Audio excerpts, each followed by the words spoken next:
नमस्कार, स्वागत है आपका अपना YouTube चैनल इंग्लिश विद शुभ में। नमस्कार। आज हम सभी वन वर्ड सब्स्टिट्यूशंस को देखेंगे और उनका डिटेल में विश्लेषण करेंगे। जी हाँ, ये वन वर्ड सब्स्टिट्यूशन परीक्षाओं के लिए तो ज़रूरी हैं ही, साथ ही हमारी भाषा को भी बेहतर बनाते हैं। बिल्कुल, तो कृपया आप इस क्लास को पूरा देखें और हाँ, इस क्लास के बाद आप इस क्लास में कराए गए वन वर्ड सब्स्टिट्यूशन का PDF हमारे टेलीग्राम चैनल से डाउनलोड कर सकते हैं। हाँ, उसका लिंक डिस्क्रिप्शन में दिया गया है। तो चलिए शुरू करते हैं।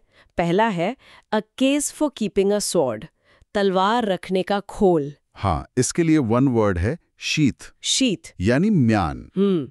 इसका मतलब है तलवार या चाकू रखने का खोल। अच्छा। ये खास तौर पर तलवार या चाकू जैसे ब्लेड वाले हथियार को रखने के लिए इस्तेमाल होता है।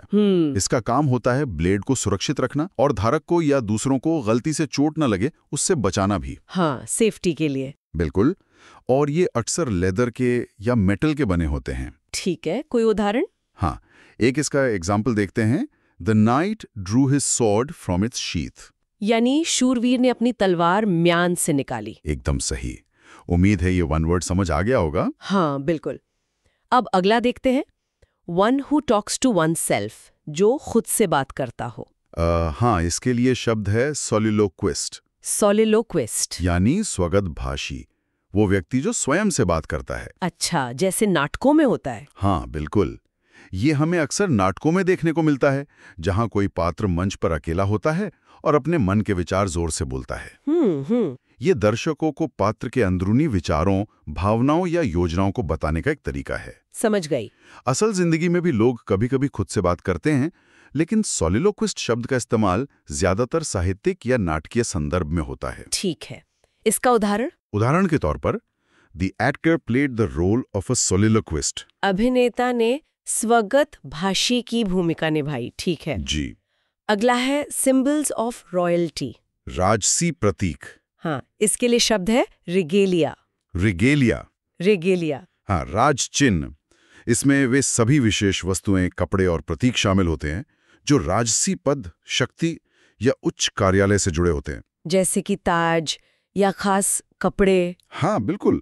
जैसे राजा का ताज, राजदंड, विशेष पोशाक, ये सब रिगेलिया का हिस्सा है। अच्छा। इनका प्रयोग खास तौर पर औपचारिक समारोहों या अवसरों पर होता है। ठीक है, उदाहरण? जैसे the king entered the court in full regalia. राजा पूर्ण राज चिन्ह में दरबार में आया। समझ गए। जी। अगला है one who is all powerful, जिसके पास सारी शक्ति हो। हाँ, उसे कहते हैं ओमनिपोटेंट। ओमनीपोटेंट। सर्वशक्तिमान, मतलब जिसके पास असीम, अनंत शक्ति हो, जो कुछ भी करने में सक्षम हो। अच्छा, मतलब अनलिमिटेड पावर। हाँ, बिल्कुल। ये शब्द अक्सर ईश्वर या किसी ऐसी सत्ता के लिए इस्तेमाल होता है। ये परम शक्ति का सूचक है। ठीक है। धर्म और दर्शन में इस पर काफी बात होती है। उदाहरण है, many believe that God is omnipotent. कई लोग मानते हैं कि भगवान सर्वशक्तिमान है। जी। ठीक है, अगला देखते हैं। इजी टू अंडरस्टैंड, जो आसानी से समझ आ जाए। इसके लिए शब्द है लूसिड। लूसिड। हाँ, लूसिड। सुस्पष्ट, आसानी से समझ आने वाला। अच्छा। जब कोई विचार, लेखन या भाषण बहुत स्पष्ट और समझने में आसान होता है तो उसे लूसिड कहते हैं, मतलब कोई कंफ्यूजन ना हो। ये जटिल विषयों को सरल तरीके से प्रस्तुत करने के लिए प्रयोग होता है। जैसे कोई अच्छी एक्सप्लेनेशन। हाँ, बिल्कुल। जैसे the teacher gave a lucid explanation. शिक्षक ने सुस्पष्ट व्याख्या दी। ये तो बहुत उपयोगी शब्द है। हाँ, काफी। अगला है टू द अटमोस्ट और मोस्ट एब्सोल्यूट एक्सटेंट, मतलब पूरी तरह से। हाँ, इसके लिए शब्द है क्वाइट। क्वाइट। हाँ, वही। इसका मतलब है बिल्कुल, पूरी तरह से, कंप्लीटली, एब्सोल्युटली या एंटायरली। अच्छा। इस शब्द का प्रयोग किसी चीज की मात्रा या डिग्री को पूरी तरह से बताने के लिए किया जाता है। ये जोर देता है कि कुछ हद तक नहीं, बल्कि पूरी तरह से वैसा है। ठीक है, उदाहरण तो आपने दे ही दिया। हाँ, जैसे this book is quite interesting. यह किताब बिल्कुल दिलचस्प है। ठीक है। जी। अगला है a thing kept as a reminder, याद रखने के लिए रखी गई कोई चीज। इसे कहते हैं सोवेनियर। सुवेनियर। हाँ, ये तो सुना है। स्मृति चिन्ह या आमतौर पर यात्रा के दौरान खरीदी गई कोई वस्तु होती है जो उस स्थान या अनुभव की याद दिलाती है। हाँ, जैसे हम कहीं घूमने जाएं तो वहां से कोई छोटी सी चीज ले आते हैं। बिल्कुल वही। ये यादों को संजोकर रखने का एक तरीका है। उदाहरण?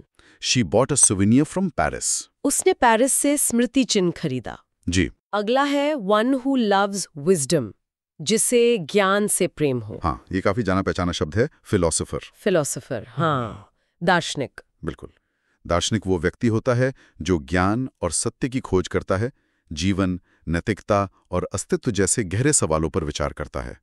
वे तर्क और चिंतन के माध्यम से समझ बढ़ाने का प्रयास करते हैं। ठीक है। उदाहरण के लिए, Socrates was a great philosopher. सुकरात एक महान दार्शनिक थे। बिल्कुल जी। अगला है the killing of one sister, बहन की हत्या। ये गंभीर शब्द है, सोरोरिसाइड। सोरोरिसाइड। हाँ, भगिनी हत्या। ये गंभीर अपराध है जिसमें कोई व्यक्ति अपनी ही बहन की हत्या करता है। यह पारिवारिक हिंसा का एक भयानक रूप है। इसका उदाहरण? जैसे ही वॉज पनिश्ड फॉर सोरोरिसाइड। उसे भगिनी हत्या के लिए दंडित किया गया। जी। अगला है एक्सट्रावेगेंटली रोमांटिक, इम्प्रैक्टिकल। बहुत ज्यादा रोमांटिक लेकिन अव्यावहारिक। हाँ, इसके लिए एक बड़ा मजेदार शब्द है क्विक्सोटिक। क्विक्सोटिक, ये कहाँ से आया? ये डॉन क्विक्सोट के चरित्र से प्रेरित है। हाँ? जो स्पेनिश उपन्यास के पात्र थे। अच्छा। ये शब्द उन योजनाओं या विचारों का वर्णन करता है जो बहुत ऊंचे आदर्शों पर आधारित होते हैं लेकिन वास्तविक दुनिया में संभव नहीं होते। मतलब ख्याली पुलाव जैसा। अच्छा, अव्यावहारिक। हाँ, आदर्शवती पर अव्यवहारिक। जैसे his quixotic plans often failed. उसकी अव्यावहारिक योजनाएं अक्सर विफल हो जाती थीं। समझ गई। जी। अगला है स्टडी ऑफ रॉक्स, चट्टानों का अध्ययन। इसे कहते हैं पेट्रोलॉजी। पेट्रोलॉजी, शैल विज्ञान। हाँ। ये भूविज्ञान की एक शाखा है जिसमें चट्टानों के निर्माण, उनकी संरचना और इतिहास का अध्ययन किया जाता है। अच्छा, मतलब रॉक्स कैसे बनते हैं ये सब? हाँ, कैसे बनते हैं, उनकी बनावट क्या है, उनका इतिहास क्या है, ये सब। ये पृथ्वी को समझने में मदद करता है। ठीक है, उदाहरण? She studied petrology at university. उसने विश्वविद्यालय में शैल विज्ञान पढ़ा। जी। अगला है डिले इन डूइंग समथिंग, किसी काम में देरी करना। हाँ, ये तो आजकल बहुत लोगों की आदत होती है, प्रोक्रास्टिनेशन। प्रोक्रास्टिनेशन, हाँ, टाल मटोल। बिल्कुल, टाल मटोल, विलंब, ये किसी काम को, खासकर जरूरी काम को बाद में करने के लिए टालने की आदत है। और इससे अक्सर दिक्कतें होती हैं। हाँ, इससे अक्सर तनाव और समस्याएं पैदा होती हैं। जैसे हिज प्रोक्रास्टिनेशन कॉज्ड प्रॉब्लम्स। उसकी टाल मटोल से समस्याएं हुई। बिल्कुल सही। जी। अगला है a large group of people, लोगों का बड़ा समूह। इसके लिए शब्द है होर्ड। Horde, HORDE। हाँ, होर्ड, भीड़, झुंड। ये शब्द अक्सर एक बड़ी, अनियंत्रित या उत्तेजित भीड़ के लिए इस्तेमाल होता है। मतलब बस भीड़ नहीं, बल्कि थोड़ी डिसऑर्गेनाइज्ड सी भीड़। अच्छा, जैसे फैंस की भीड़? हाँ, बिल्कुल। जैसे a horde of fans surrounded the actor. प्रशंसकों की भीड़ ने अभिनेता को घेर लिया। जी। अगला है an expert in hand writing, लिखावट का विशेषज्ञ। उसे कहते हैं ग्राफोलॉजिस्ट। ग्राफोलॉजिस्ट, हस्तलिपि विशेषज्ञ। ये विशेषज्ञ लिखावट का अध्ययन करके किसी व्यक्ति के व्यक्तित्व या हस्ताक्षर की प्रामाणिकता का विश्लेषण करता है। अच्छा, मतलब हैंडराइटिंग से इंसान के बारे में जानना। हाँ, कुछ लोग ऐसा मानते हैं। हालांकि ये कितना वैज्ञानिक है इस पर बहस है, लेकिन हाँ, इसका उपयोग फॉरेंसिक जांच में जरूर होता है, जैसे सिग्नेचर असली है या नकली, ये पता लगाने में। ओके, उदाहरण? The graphologist examined the signature.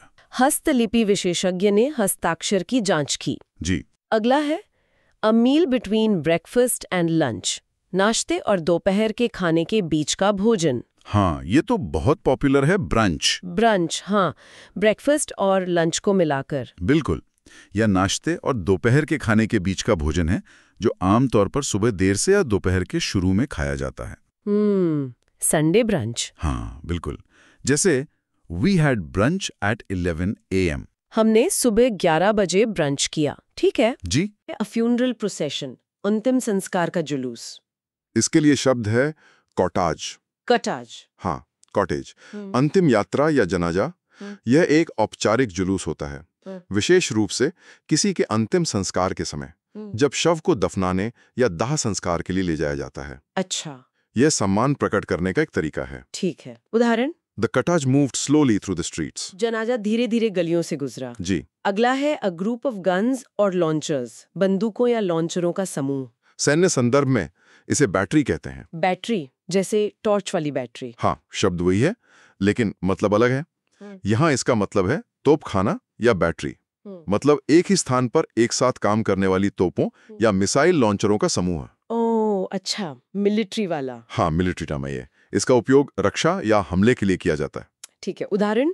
The battery was positioned on the hill. Battery पहाड़ी पर तैनात थी। जी। अगला है डिलिबरेटली सेटिंग फायर, जानबूझकर आग लगाना। इसे कहते हैं आर्सन। आर्सन, आगजनी। हाँ, आगजनी ये जानबूझकर किसी संपत्ति, इमारत या वाहन में आग लगाने का अपराध है। ये तो क्राइम है। हाँ, ये एक गंभीर कानूनी अपराध है जिसके लिए सजा मिलती है। जैसे he was arrested for arson. उसे आगजनी के लिए गिरफ्तार किया गया। जी। अगला है वन हु अटैक्स ट्रेडिशंस, जो परंपराओं पर हमला करे। इसके लिए शब्द है आइकोनोक्लास्ट। आइकोनोक्लास्ट, मूर्ति भंजक। हाँ, मूर्ति भंजक या परंपरा भंजक। ये व्यक्ति पारंपरिक मान्यताओं, रीति रिवाजों या स्थापित संस्थाओं पर सवाल उठाता है या उनकी आलोचना करता है। अच्छा, मतलब जो पुराने रीति रिवाजों को ना माने। हाँ, या उन्हें बदलने की कोशिश करे। वे अक्सर यथास्थिति को चुनौती देते हैं। ठीक है, उदाहरण? He was called an iconoclast for his views. उसे अपने विचारों के लिए मूर्ति भंजक कहा गया। जी। अगला है वन हु कलेक्ट्स स्टैम्प्स, जो डाक टिकट इकट्ठा करता हो। उसे कहते हैं फिलेटलिस्ट। फिलिटेलिस्ट। डाक टिकट संग्रह करता। ये व्यक्ति शौक के तौर पर या अध्ययन के लिए डाक टिकटों का संग्रह करता है। इसमें टिकटों के इतिहास और डिजाइन का अध्ययन भी शामिल है। अच्छा, ये एक हॉबी है। हाँ, काफी लोकप्रिय हॉबी है। जैसे माय अंकल इज अ फिलेटलिस्ट। मेरे चाचा डाक टिकट संग्रह करता है। जी। अगला है not sure about God's existence, जो भगवान के अस्तित्व के बारे में पक्का ना हो। ऐसे व्यक्ति को एग्नोस्टिक कहते हैं। एग्नोस्टिक, ये एथीस से अलग कैसे है? हाँ, अलग है। एग्नोस्टिक यानी अज्ञेयवादी वो होता है जो मानता है कि ईश्वर के अस्तित्व को जानना संभव नहीं है। वे न तो ईश्वर के अस्तित्व को स्वीकार करते हैं और न ही इनकार करते हैं, बल्कि अनिश्चित रहते हैं। जबकि एथियस्ट यानी नास्तिक ईश्वर के अस्तित्व को साफ तौर पर नकारता है। अच्छा, तो एग्नोस्टिक कहता है पता नहीं और एथीस कहता है नहीं है। हाँ, मोटे तौर पर यही फर्क है। एग्नोस्टिक कहता है कि शायद हम जान ही नहीं सकते। ठीक है, उदाहरण? He calls himself an agnostic. वो खुद को अज्ञेयवादी कहता है। जी। अगला है making amends for a wrong, किसी गलती का प्रायश्चित करना। इसके लिए शब्द है अटोनमेंट। अटोनमेंट। प्रायश्चित। हाँ, प्रायश्चित। यह किसी गलती या पाप के बुरे परिणामों को सुधारने या उसकी भरपाई करने का कार्य है। इसमें अक्सर माफी मांगना या क्षतिपूर्ति करना शामिल होता है। अच्छा, जैसे कुछ अच्छा काम करके गलती सुधारना। हाँ, बिल्कुल। जैसे he did charity as atonement. उसने प्रायश्चित के रूप में दान किया। जी। अगला है incapable of mistakes, जिससे कोई गलती न हो सके। उसे कहते हैं इनफैलिबल। infallible, अचूक। हाँ, अचूक। यह शब्द किसी ऐसे व्यक्ति या चीज का वर्णन करता है जो कभी गलती नहीं कर सकता या हमेशा सही होता है। ऐसा असल में होता है क्या? असल दुनिया में तो मुश्किल है। इसका उपयोग अक्सर धार्मिक नेताओं या सिद्ध प्रणालियों के संदर्भ में किया जाता है, जैसे पोप के बारे में कहा जाता है। अच्छा। उदाहरण? The Pope is considered infallible in faith. Pope को विश्वास में अचूक माना जाता है। जी। अगला है easily broken, जो आसानी से टूट जाए। इसके लिए शब्द है fragile, फ्राजाइल। नाजुक। हाँ, नाजुक, भंगुर। ये उन वस्तुओं का वर्णन करता है जो आसानी से टूट सकती हैं, जैसे कांच या चीनी मिट्टी की चीजें। इसका उपयोग संवेदनशील स्थितियों या कमजोर स्वास्थ्य के लिए भी किया जा सकता है, जैसे भावनाएं फ्रजाइल हो सकती हैं। हाँ, सही। उदाहरण? The glass vase is fragile. कांच का फूलदान नाजुक है। जी। अगला है वीकनेस एंड पुअर हेल्थ, कमजोरी और खराब सेहत। इसके लिए शब्द है frailty. फ्रेल्टी। ये फ्रजाइल जैसा ही लग रहा है। हाँ, मिलता जुलता है, लेकिन थोड़ा फर्क है। फ्रेलिटी यानी कमजोरी, दुर्बलता। जी। ये शारीरिक कमजोरी और खराब स्वास्थ्य की स्थिति को दर्शाता है, जो अक्सर बुढ़ापे या बीमारी के कारण होती है। फ्रेजाइल चीजों के लिए ज्यादा इस्तेमाल होता है, जबकि फ्रेलिटी अक्सर इंसानों या जीवित चीजों की कमजोरी के लिए। अच्छा, मतलब फ्रेलिटी ज्यादातर सेहत से जुड़ी है। हाँ, कह सकते हैं। ये नाजुकता या दुर्बलता का भाव है, जैसे ओल्ड एज ब्रिंग्स फ्रेलिटी। बुढ़ापे में कमजोरी आती है। जी। ठीक है। जी। अगला है टू एडमिट अस ट्रू, सच मान लेना या स्वीकार करना। इसे कहते हैं कन्फेस, कन्फेस। स्वीकार करना। हाँ, स्वीकार करना या कबूल करना। इसका अर्थ है किसी बात को सच मानना, खासकर किसी गलती, अपराध या ऐसी बात को जिसे बताने में झिझक हो। अच्छा, जैसे अपनी गलती मान लेना। हाँ, अपनी गलती मानने का कार्य है, जैसे ही कन्फेस्ड हिज मिस्टेक। उसने अपनी गलती कबूल की। जी। अगला है प्लीजिंग टू हियर, जो सुनने में अच्छा लगे। उसे कहते हैं मेलोडियस। मेलोडियस, मधुर। हाँ, मधुर, सुरीला। ये शब्द उस आवाज या संगीत का वर्णन करता है जो सुनने में बहुत सुखद और कर्णप्रिय हो। जैसे किसी के गाने की आवाज। हाँ, बिल्कुल। जैसे गायन या संगीत वाद्य यंत्रों की ध्वनि के लिए प्रयोग होता है। उदाहरण, she has a melodious voice. उसकी आवाज मधुर है। जी। अगला है क्लाइम विथ डिफिकल्टी, मुश्किल से चढ़ना। इसके लिए शब्द है क्लैम्बर। क्लैम्बर। हाँ, क्लैम्बर, मुश्किल से चढ़ना। इसका मतलब है हाथों और पैरों का उपयोग करते हुए कठिनाई से या अजीब तरह से चढ़ना या उतरना। अच्छा, जैसे बच्चे चढ़ते हैं। हाँ, जैसे बच्चे पेड़ पर या चट्टानों पर क्लैम्बर करते हैं। ये अक्सर ऊबड़-खाबड़ सतहों या बाधाओं पर चढ़ने के लिए इस्तेमाल होता है। ये सामान्य क्लाइंब से ज्यादा मुश्किल चढ़ाई दिखाता है। ठीक है। उदाहरण, the children clambered up the tree. बच्चे पेड़ पर मुश्किल से चढ़ गए। अगला है विश फॉर मिसफॉर्चून, किसी के लिए बुरा चाहना। इसे कहते हैं कर्स। कर्स, श्राप। हाँ, श्राप या अभिशाप। यह किसी के लिए दुर्भाग्य या बुरी चीजें होने की इच्छा व्यक्त करना है। अक्सर गुस्से में या बुरी नीयत से कहा जाता है। इसे अपशब्द या गाली के रूप में भी इस्तेमाल किया जा सकता है। ठीक है। उदाहरण, The old woman gave him a curse. बूढ़ी औरत ने उसे श्राप दिया। जी। अगला है प्रॉपर्टी लेफ्ट बाय विल, वसीयत में छोड़ी गई संपत्ति। इसके लिए शब्द है लेगेसी। लेगेसी, विरासत। हाँ, विरासत। यह वह संपत्ति या धन है जो कोई व्यक्ति अपनी मृत्यु के बाद वसीयत के माध्यम से दूसरों के लिए छोड़ जाता है। अच्छा। लेकिन इसका एक और मतलब भी है, किसी पूर्वज द्वारा छोड़ी गई प्रतिष्ठा या प्रभाव को भी लेगेसी कहते हैं। मतलब जो अच्छी यादें या काम वो पीछे छोड़ गए। हाँ, जैसे कहते हैं उनकी लेगेसी आगे बढ़ानी है। He left his children a rich legacy. उसने अपने बच्चों को बड़ी विरासत छोड़ी। ये पैसे वाली भी हो सकती है और नाम वाली भी। हाँ, दोनों मतलब हो सकते हैं। अगला है one who never tires, जो कभी थकता नहीं। हाँ, ये बहुत अच्छा शब्द है, indefatigable। Indefatigable, हाँ। थोड़ा मुश्किल है बोलने में। हाँ, indefatigable, अदम्य, अथक। ये उस व्यक्ति का वर्णन करता है जो बिना थके लगातार काम करता रहता है और कभी हार नहीं मानता। वाह, मतलब बहुत मेहनती और जुझारू। हाँ, ये दृढ़ता और सहनशक्ति का प्रतीक है। जैसे she is an indefatigable worker. वो अथक कार्य करता है। जी। अगला है एक्सेसिव वरी अबाउट हेल्थ, सेहत की बहुत ज्यादा चिंता। इसके लिए शब्द है हाइपोकॉन्ड्रियक। हाइपोकॉन्ड्रियक, व्याधि व्यामोही। हाँ, व्याधि व्यामोही या रोग भ्रमी।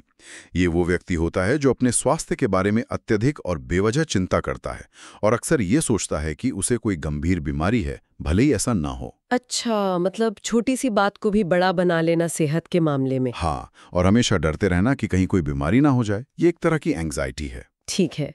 उदाहरण, He is a hypochondriac, always fearing illness. वो हमेशा बीमारी से डरता रहता है, एक व्याधि व्यामोही है। जी। अगला है बिलीवर इन लॉलेसनेस, जो कानून व्यवस्था में यकीन न रखता हो। उसे कहते हैं एनार्किस्ट। एनार्किस्ट, अराजकतावादी। हाँ, अराजकतावादी। यह व्यक्ति सरकार और सभी प्रकार के शासन का विरोध करता है और मानता है कि समाज बिना किसी अधिकार या कानून के बेहतर काम करेगा। मतलब कोई रूल ना हो। हाँ, उनका मानना है कि लोग खुद ही सहयोग से रह सकते हैं, किसी सत्ता की जरूरत नहीं। वे अक्सर मौजूदा व्यवस्था के खिलाफ होते हैं। ठीक है। उदाहरण, The anarchist opposed the government. अराजकतावादी ने सरकार का विरोध किया। जी। अगला है कीपर ऑफ अ म्यूजियम, संग्रहालय की देखभाल करने वाला। उसे कहते हैं क्यूरेटर। क्यूरेटर, संग्राहक-ध्यक्ष। हाँ, संग्रहाध्यक्ष। ये व्यक्ति संग्रहालय या आर्ट गैलरी में संग्रह की देखभाल, व्यवस्था और प्रदर्शन के लिए जिम्मेदार होता है। अच्छा, मतलब म्यूजियम का इंचार्ज। हाँ, कह सकते हैं। वे प्रदर्शनियों का आयोजन और वस्तुओं का अध्ययन भी करते हैं। जैसे the curator explained the painting. संग्रहाध्यक्ष ने चित्र की व्याख्या की। जी। अगला है एन अवार्ड और ऑनर, कोई पुरस्कार या सम्मान। इसके लिए शब्द है अकोलेड। अकोलेड, सम्मान। हाँ, सम्मान, पुरस्कार या प्रशंसा। ये किसी विशेष उपलब्धि, बहादुरी या योग्यता के लिए दिया जाने वाला पुरस्कार, प्रशंसा या सम्मान है। ये सार्वजनिक मान्यता का प्रतीक है। अच्छा, जैसे अवार्ड फंक्शन में मिलता है। हाँ, वो भी एक्कलेड है। या किसी की तारीफ करना भी एक्कलेड हो सकता है, जैसे he received an accolade for bravery. उसे बहादुरी के लिए सम्मान मिला। जी। अगला है फ्रेज है मेड इन इमिटेशन, फेक। इसके लिए वन वर्ड है काउंटरफिट। हिंदी में कहेंगे जाली। काउंटरफिट, जाली, जैसे जाली नोट। हाँ, बिल्कुल सही। मतलब कोई चीज जो नकल करके बनाई गई हो और खास तौर पर धोखा देने के इरादे से, जैसे नकली नोट हो गए या कोई जाली दस्तावेज।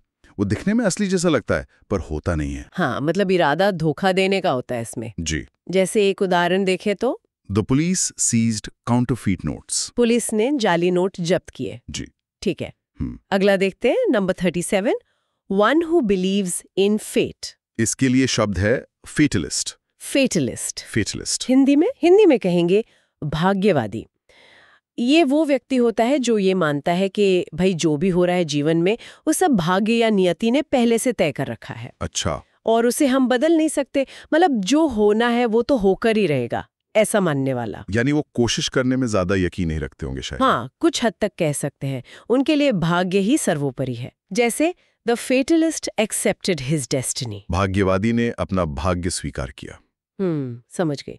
चलिए नंबर 38, कलेक्शन ऑफ स्टैम्प्स। अरे हाँ, ये तो शौक होता है कई लोगों का। जी हाँ, बहुत पॉपुलर शौक है। हाँ। इसके लिए शब्द है फिलैटली। फिलैटली। हाँ। हिंदी में डाक टिकट संग्रह। ये सिर्फ टिकट जमा करना नहीं है बल्कि उनका अध्ययन भी है। मतलब टिकटों का इतिहास, उनका डिजाइन, वो कैसे बने, ये सब। अच्छा, तो ये स्टडी भी है। हाँ, जैसे philately is his favourite hobby. डाक टिकट संग्रह उसका शौक है। ठीक है। अगला है number 39, disturbed state of mind. Disturbed state of mind, मन की बिगड़ी हुई हालत। हाँ, बिल्कुल। इसके लिए शब्द है डेलीरियम। डेलीरियम। जी, प्रलाप। ये मन की एक गंभीर रूप से बिगड़ी हुई स्थिति होती है। अक्सर तेज बुखार या किसी बीमारी की वजह से ऐसा होता है। अच्छा। इसमें व्यक्ति कंफ्यूज हो जाता है, ठीक से सोच नहीं पाता, अजीब बातें करने लगता है। हाँ, जैसे बेहोशी में बड़बड़ाना टाइप। हाँ, कुछ वैसा ही। जैसे the patient was in delirium due to fever. मरीज बुखार से प्रलाप कर रहा था। ओके। अब number 40, one who collects coins. अच्छा, जैसे स्टैम्प कलेक्शन था वैसे ही कॉइन कलेक्शन। हाँ, और ऐसे व्यक्ति को कहते हैं न्यूमिस्माटिस्ट। न्यूमिस्मेटिस्ट। जी, न्यूमिस्मेटिस्ट। हिंदी में सिक्का संग्राहकर्ता। सिक्का संग्राह करता। ये लोग सिर्फ सिक्के ही नहीं बल्कि टोकन, पुराने कागजी नोट और इनसे जुड़ी चीजें भी जमा करते हैं और उनका अध्ययन करते हैं। अच्छा, ये भी मतलब फिलैटली की तरह एक स्टडी फील्ड है। हाँ, ये सिर्फ शौक नहीं, इतिहास और संस्कृति को जानने का जरिया भी है। जैसे a numismatist showed his coin collection. एक सिक्का संग्रहकर्ता ने अपना संग्रह दिखाया। ठीक है। जी। आगे बढ़ते हैं। 41, इमेजिनरी नेम बाय ऑथर। हाँ, ये तो कई लेखक इस्तेमाल करते हैं। बिल्कुल। इसके लिए शब्द है स्यूडोनिम। स्यूडोनिम। स्पेलिंग थोड़ी अलग है इसकी, PSUDONYM। हाँ, पी साइलेंट रहता है। बिल्कुल। हिंदी में इसे छद्म नाम कहते हैं। छद्म नाम मतलब नकली नाम जो लेखक अपना असली नाम छिपाने के लिए रखते हैं। हाँ, या तो पहचान छिपाने के लिए या कभी-कभी एक अलग तरह की पहचान बनाने के लिए भी। जी। जैसे मार्क ट्वेन एक बहुत फेमस स्यूडोनिम है। हाँ, सैमुअल क्लेमेंस का। जी, तो उदाहरण है mark Twain was a pseudonym of Samuel Clemens। Mark Twain Samuel Clemens का छद्म नाम था। सही है। अगला देखते हैं 42, एक्सपीरियंस्ड पर्सन। अनुभवी व्यक्ति। इसके लिए क्या शब्द है? इसके शब्द है वेटरन। वेटरन। ये तो ज्यादातर फौजियों के लिए सुना है। हाँ, इसका सबसे कॉमन इस्तेमाल तो सेना में लंबे समय तक सेवा दे चुके व्यक्ति के लिए ही होता है। जैसे he is a veteran soldier, वह अनुभवी सैनिक है। लेकिन अब ये किसी भी फील्ड के अनुभवी व्यक्ति के लिए इस्तेमाल हो सकता है। कोई वेटरन पत्रकार हो सकता है, कोई वेटरन टीचर हो सकता है, मतलब जिसे अपने क्षेत्र में बहुत लंबा और गहरा अनुभव हो। अच्छा, तो ये अब सिर्फ सेना तक सीमित नहीं है। ओके, अगला है 43, अग्रीमेंट टू स्टॉप फाइटिंग। लड़ाई रोकने का समझौता, इसे कहते हैं ट्रूस। Truce, TRUCE। जी, हिंदी में युद्ध विराम। युद्ध विराम। हाँ, ये दो या दो से ज्यादा दुश्मन पक्षों के बीच लड़ाई रोकने के लिए एक समझौता होता है। ध्यान देने वाली बात यह है कि ये स्थायी शांति संधि नहीं होती। अच्छा, मतलब टेम्पररी होता है। हाँ, लड़ाई में एक अस्थायी रोक होती है, टेम्परेरी पॉज, ताकि बातचीत हो सके या कोई और उद्देश्य पूरा हो। जैसे both countries agreed to a truce. दोनों देशों ने युद्ध विराम पर सहमति जताई। ठीक है। अब अगला 44 गवर्नमेंट बाय द वेल्दी। अमीरों की सरकार। हाँ, ऐसी शासन व्यवस्था जहां देश पर अमीर लोगों का कंट्रोल हो, इसे कहते हैं प्लूटोक्रेसी। प्लूटोक्रेसी हिंदी में? धनिक तंत्र। इसमें जो शक्ति है, जो प्रभाव है, वो अमीरों के हाथ में होता है। नीतियां भी अक्सर उन्हीं के फायदे के लिए बनती हैं। ये तो लोकतंत्र का उल्टा हुआ एक तरह से। हाँ, कह सकते हैं। जैसे plutocracy often ignores the poor. धनिक तंत्र अक्सर गरीबों को अनदेखा करता है। चलिए number 45 one who runs away. भाग जाने वाला। हाँ, खासकर कानून से भागने वाला, उसे कहते हैं फ्यूजिटिव। फ्यूजिटिव यानी भगोड़ा। जी, भगोड़ा। वो व्यक्ति जो कानून से, गिरफ्तारी से या जेल से बचने के लिए भाग गया हो, न्याय से बचने की कोशिश करने वाला। जैसे विजय माल्या। हाँ, उदाहरण के तौर पर कह सकते हैं। वाक्य देखते हैं। The fugitive escaped from prison. भगोड़ा जेल से भाग गया। ठीक है। अगला 46 having a hard outer layer. किसी चीज की बाहरी परत सख्त होना। हाँ, इसके लिए शब्द है क्रस्टेड। एडजेक्टिव है ये। क्रस्टेड हिंदी में? पपड़ीदार। जैसे बेक की हुई ब्रेड के ऊपर एक सख्त परत बन जाती है ना। हाँ हाँ। या जैसे किसी घाव पर पपड़ी जम जाती है तो वो क्रस्टेड हो जाता है। The bread was crusted on top. रोटी ऊपर से पपड़ीदार थी। समझ गए। Next 47 working only for money. सिर्फ पैसे के लिए काम करना। इसके लिए शब्द है मर्सनरी। मर्सनरी, ये शब्द भी सुना है। हाँ, हिंदी में भाड़े का या किराए का। इसका मूल अर्थ तो ऐसे सैनिक से है जो किसी दूसरे देश के लिए सिर्फ पैसे लेकर लड़े, जिसमें कोई देशभक्ति या वफादारी ना हो, बस पैसा चाहिए। अच्छा। जैसे ही fought as a mercenary soldier, वो भाड़े का सैनिक था। लेकिन अब ये किसी भी ऐसे व्यक्ति के लिए इस्तेमाल होता है जो कोई भी काम सिर्फ पैसे के लिए करे, सिद्धांतों की परवाह किए बिना। जिसका मकसद सिर्फ पैसा हो। ठीक है। अगला 48 कॉपिंग एज अ मॉडल। किसी मॉडल की तरह कॉपी करना, नकल करना। हाँ, इसके लिए सीधा सा शब्द है इमिटेशन। इमिटेशन, नकल। ये तो काउंटरफीट से अलग है ना? हाँ, बिल्कुल अलग है। काउंटरफीट में धोखा देने का इरादा होता है। इमिटेशन सामान्य नकल है, जैसे किसी के व्यवहार की नकल करना या किसी की आवाज की नकल करना। हाँ, जैसे बच्चे सीखते हैं। बिल्कुल। Children learn by imitation. बच्चे नकल करके सीखते हैं। तो इमिटेशन सीखने की प्रक्रिया का हिस्सा भी हो सकता है, और ये जरूरी नहीं कि नेगेटिव हो। हाँ, ये फर्क समझना जरूरी है, काउंटरफिट और इमिटेशन। अच्छा, अगला है 49 रूम फॉर क्लॉथ्स लगेज। कपड़ों या सामान के लिए कमरा, इसे कहते हैं cloak room. Cloak room Hindi में? वस्त्र घर। यह अक्सर पब्लिक जगहों पर होता है, जैसे थिएटर, रेस्टोरेंट, स्टेशन या ऑफिस में, जहां लोग अपना कोट, बैग वगैरह टेम्पररी रख सकें। हाँ, ताकि अंदर ले जाने का झंझट ना हो। जी। We left our coats in the cloakroom. हमने अपने कोट वस्त्र घर में रखे। ठीक है। और अब 50वां शब्द, साइलेंट और अनकम्युनिकेटिव। चुप रहने वाला या जो ज्यादा बातचीत ना करें। ऐसे व्यक्ति को कहते हैं रिजर्व्ड। रिजर्व्ड यानी संकोची या अल्पभाषी। हाँ, संकोची। ये वो लोग होते हैं जो अपनी फीलिंग्स या विचार आसानी से शेयर नहीं करते, थोड़ा अपने में रहते हैं। ये शर्मीले से अलग है शाई से। हाँ, थोड़ा अलग है। रिजर्व्ड व्यक्ति शायद जानबूझकर कम बोलता है या अपनी बातें मन में रखता है, जबकि शाय व्यक्ति शायद बोलना चाहता है पर झिझकता है। अच्छा। तो he is a reserved person. वो संकोची व्यक्ति है। जी। 50 हो गए। आगे बढ़ते हैं 51 गवर्नमेंट बाय किंग क्वीन। राजा या रानी की सरकार। ये तो आसान है। हाँ, मोनार्की। बिल्कुल, राजतंत्र।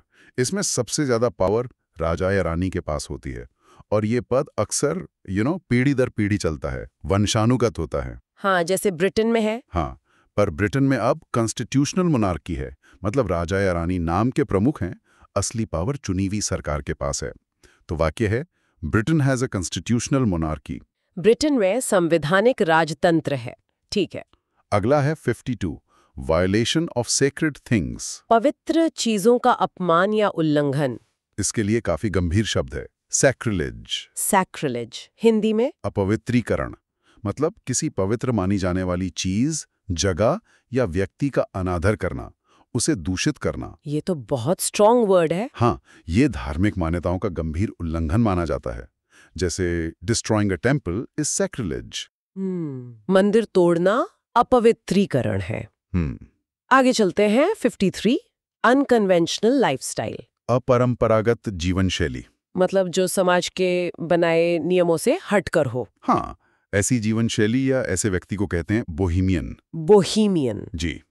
अपरंपरागत, ये लोग सामाजिक बंधनों या परंपराओं को ज्यादा नहीं मानते, खासकर आर्ट और लिटरेचर वाले लोग थोड़ी आजाद ख्याल, अनौपचारिक किस्म की जिंदगी जीते हैं। अच्छा, मतलब अपनी शर्तों पर जीने वाले। हाँ, कुछ वैसा, जैसे ही लेड अ बोहेमियन लाइफ, उसने अपरंपरागत जीवन जिया। अब इसी से थोड़ा मिलता जुलता या कहें विपरीत है 54 डिसलाइक्स आर्ट कल्चर, जिसे कला या संस्कृति पसंद ना हो। बोहेमियन का उल्टा लग रहा है ये तो। हाँ, काफी हद तक। ऐसे व्यक्ति के लिए शब्द है फिलिस्टीन। फिलिस्टीन। जी, कला संस्कृति विरोधी या संस्कृति निरपेक्ष भी कह सकते हैं। ये वो लोग होते हैं जिन्हें आर्ट, लिटरेचर या इंटेलेक्चुअल चीजों में कोई इंटरेस्ट नहीं होता, या वो इसे फालतू समझते हैं। अच्छा, मतलब उन्हें भौतिक चीजें ज्यादा पसंद होती होंगी। अक्सर हाँ, वो कला या संस्कृति के प्रति उदासीन या विरोधी हो सकते हैं, जैसे he is Philistine towards music. वह संगीत के प्रति उदासीन है। जी। ठीक है, बोहेमियन और फिलिस्टाइन, ये अच्छा कॉन्ट्रास्ट है। अगला 55 आफ्टर डेथ, मृत्यु के बाद। इसके लिए शब्द है पोस्थ्यूमस। पोस्थ्यूमस, हिंदी में मरणोपरांत। जी। ये किसी भी चीज के लिए इस्तेमाल होता है जो किसी व्यक्ति की मृत्यु के बाद हो, जैसे कोई अवार्ड मिलना। हाँ, मरणोपरांत भारत रत्न जैसे। बिल्कुल। या किसी लेखक की किताब का उसकी मृत्यु के बाद छपना, या किसी बच्चे का जन्म उसके पिता की मृत्यु के बाद होना। उदाहरण, ही रिसीव्ड अ पोस्थ्यूमस अवार्ड। उसे मरणोपरांत पुरस्कार मिला। अगला 56 प्लेस फॉर डेड बॉडीज, शवों को रखने की जगह। इसे कहते हैं मॉर्ग। MORGUE। मॉर्ग, हिंदी में मुर्दाघर। हाँ, मुर्दाघर ये वो जगह होती है जहां शवों को आइडेंटिफिकेशन के लिए या पोस्टमार्टम के लिए या फिर अंतिम संस्कार के पहले रखा जाता है। ये अक्सर हॉस्पिटल या पुलिस स्टेशन से जुड़ा होता है। अच्छा, the body was kept in the morgue. शव मुर्दाघर में रखा गया। जी। अगला देखते हैं 57 ग्रेट हैप्पीनेस। बहुत ज्यादा खुशी, तीव्र आनंद। इसके लिए क्या शब्द है? फोफोरिया। यूफोरिया। ये सुना है? हाँ। हिंदी में परमानंद या अत्यधिक उल्लास कह सकते हैं। ये बहुत इंटेंस फीलिंग होती है, खुशी की, एक्साइटमेंट की। अक्सर किसी बड़ी सफलता या अच्छी खबर मिलने पर महसूस होती है। जीत के बाद जैसे। हाँ, बिल्कुल। The victory brought euphoria. जीत से परमानंद हुआ। अगला 58 एग्जैक्टली सेम वर्ड्स। बिल्कुल वही शब्द, हूबहू। इसके लिए शब्द है verbatim. Verbatim, VERBATIM।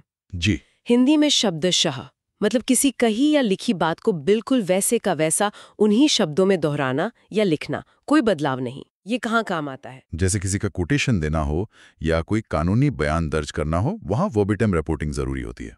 He repeated the speech verbatim। उसने भाषण शब्दशः दोहराया। ठीक है। अब है 59 मेक बेटर। बेहतर बनाना, सुधारना।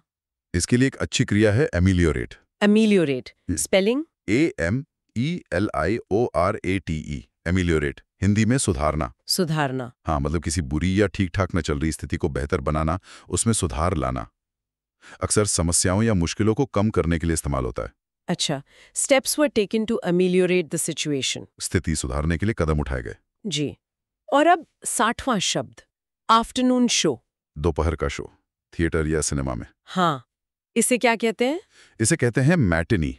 MATINEE। मैटिनी। हाँ, मैटिनी शो। हिंदी में भी मैटिनी ही बोलते हैं। हाँ, ये शब्द हिंदी में भी काफी आम हो गया है। We watched a matinee show. हमने मैटिनी शो देखा। बस 5 और बचे हैं आज के लिए। 62 एब्रिविएशन फ्रॉम इनिशियल्स। शुरुआती अक्षरों से बना संक्षिप्त रूप। हाँ, जैसे नासा या इसरो। इसे कहते हैं एक्रोनिम। एक्रोनिम, हिंदी में परिवर्णी शब्द। ये किसी फ्रेज के हर शब्द के पहले अक्षर को मिलाकर बनता है और इसे एक शब्द की तरह बोला जाता है। हाँ, जैसे नाटो भी एक एक्रोनिम है। बिल्कुल, NASA is an acronym. NASA एक परिवर्णी शब्द है। अगला 62 अनलाइकली चांस, गुड लक। ऐसी संभावना जो कम हो पर किस्मत से हो जाए। हाँ, किस्मत से मिली सफलता, इसे कहते हैं फ्लूक। फ्लूक, तुक्का। हाँ, कह सकते हैं। तुक्का या संयोग, मतलब कोई सफलता या घटना जो स्किल या प्लानिंग से नहीं बल्कि बस चांस से, अच्छी किस्मत से हो गई, अप्रत्याशित। अच्छा, His success was just a fluke। उसकी सफलता केवल संयोग थी। अगला है 63 ग्रुप ऑफ फिश। मछलियों का समूह। इसके लिए क्या है? Herd, flock. नहीं, मछलियों के समूह के लिए एक खास शब्द है, स्कूल। स्कूल? अरे, स्कूल वाला? हाँ, वही स्कूल, SCHOOL। हिंदी में मछलियों का झुंड। जब बहुत सारी मछलियां एक साथ तैरती हैं तो उसे स्कूल ऑफ फिश कहते हैं। ये तो बहुत इंटरेस्टिंग है। स्कूल ऑफ फिश, हाँ, a school of fish swam by. मछलियों का झुंड तैर गया। हम्म, ये याद रहेगा अब। चलिए second last 64 collection of writings. लेखों या रचनाओं का संग्रह, इसे कहते हैं एंथोलॉजी। एंथोलॉजी, हिंदी में संकलन। जी, संकलन।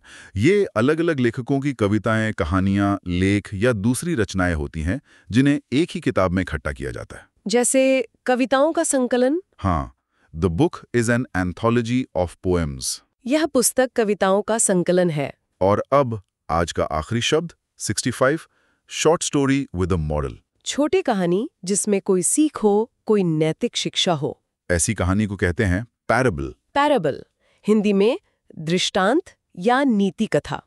बिल्कुल, दृष्टांत या नीति कथा। ये एक छोटी सी कहानी होती है जिसका मकसद कोई नैतिक या आध्यात्मिक सीख देना होता है। अक्सर इंसानी किरदारों के जरिए कोई सिद्धांत समझाया जाता है। जैसे पंचतंत्र की कहानियां। हाँ, वो बेहतरीन उदाहरण है। या बाइबल में भी बहुत सी पैराबल्स हैं। The Bible contains many parables. हाँ, बाइबल में कई दृष्टांत हैं। अच्छा, तो ये थे आज के हमारे शब्द। हाँ, काफी सारे शब्द हो गए और उनके मतलब भी अच्छे से समझ आए। हाँ, अच्छी लिस्ट थी आज की। हर शब्द एक अलग कॉन्सेप्ट या इमेज लेकर आता है। बिल्कुल। उम्मीद है सुनने वालों को भी इन शब्दों को समझने और याद रखने में मदद मिली होगी। हाँ, उम्मीद तो यही है। और जैसा हमने कहा, प्रैक्टिस के लिए पीडीएफ टेलीग्राम चैनल पर मिल जाएगा। जी, तो आज की क्लास यहीं समाप्त करते हैं। अगर आपको ये क्लास पसंद आई तो कृपया हमारे चैनल इंग्लिश विद शुभ को सब्सक्राइब करें। वीडियो को लाइक करें, अपने दोस्तों के साथ शेयर करें और कमेंट्स में अपनी प्रतिक्रिया देना ना भूलें। Thank you. धन्यवाद। नमस्कार, स्वागत है आपका अपना YouTube चैनल इंग्लिश विद शुभ में।